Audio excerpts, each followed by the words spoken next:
All right, welcome. We're going to take a look at refracting telescopes right now and see how they work. Look at the optics of the two lenses. There's various ways to do this, and as this one's aimed at the IB requirement for optics in option G, we're going to look at just the case where we have two converging lenses. So here you can see we have a converging lens, the objective lens, and the starlight comes in from this side. You'll notice that it passes through the telescope. The telescope just holds the lenses in place. And then we have our eyepiece lens here at the end as well. And you can see that the eyepiece lens is obviously much smaller, and it has a shorter focal length as well.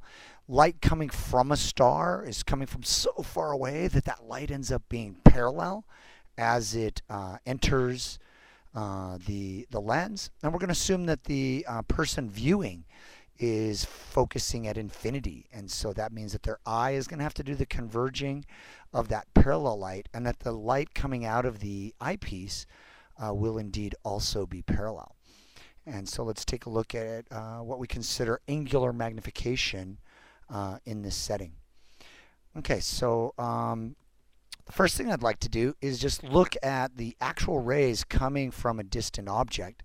And let's say that that object has a slight angle to the direction of the telescope because you're making out, say, a crater on the moon or something like that. So this very small angle here is important to us, and it passes through our first lens, which is our objective lens, which has a long focal length, and then we have a second lens, the eyepiece lens, that has a shorter focal length.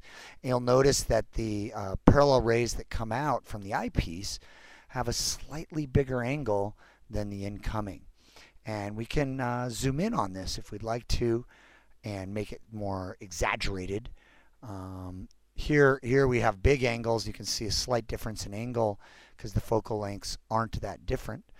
If we look at this case where our focal lengths are quite different, we can see that this very small angle, theta O, or the object angle, is much smaller than the image angle here. Okay, so it's a pretty easy derivation as far as the proof is concerned. Let's take a quick look at what we do that. I'll go ahead and use this one for that. It's the cleanest one, I think, of the ones I've done. So we have our angle coming in, and this is our objective angle. And if we have small angles, which we always will, we can use the approximation for angles in terms of the tangent.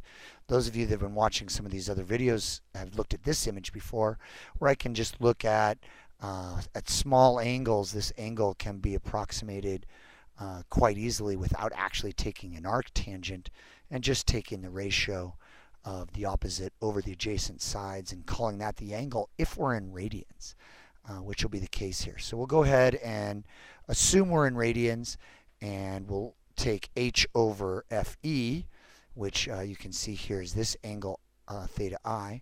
So I have h over theta I. And I said small angles, and clearly I've drawn it just easier to see the geometry. But in reality, these angles are going to be very, very small, and our small angle approximation is just fine.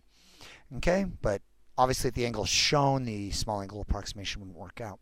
In any case, theta I is going to be h over fe.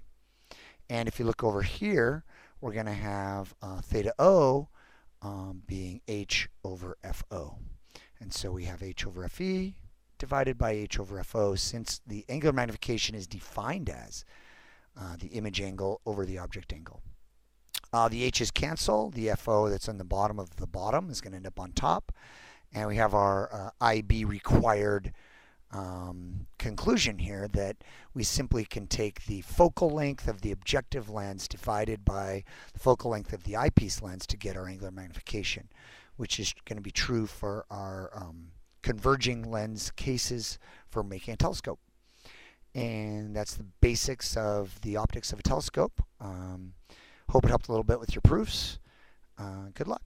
Thanks a lot.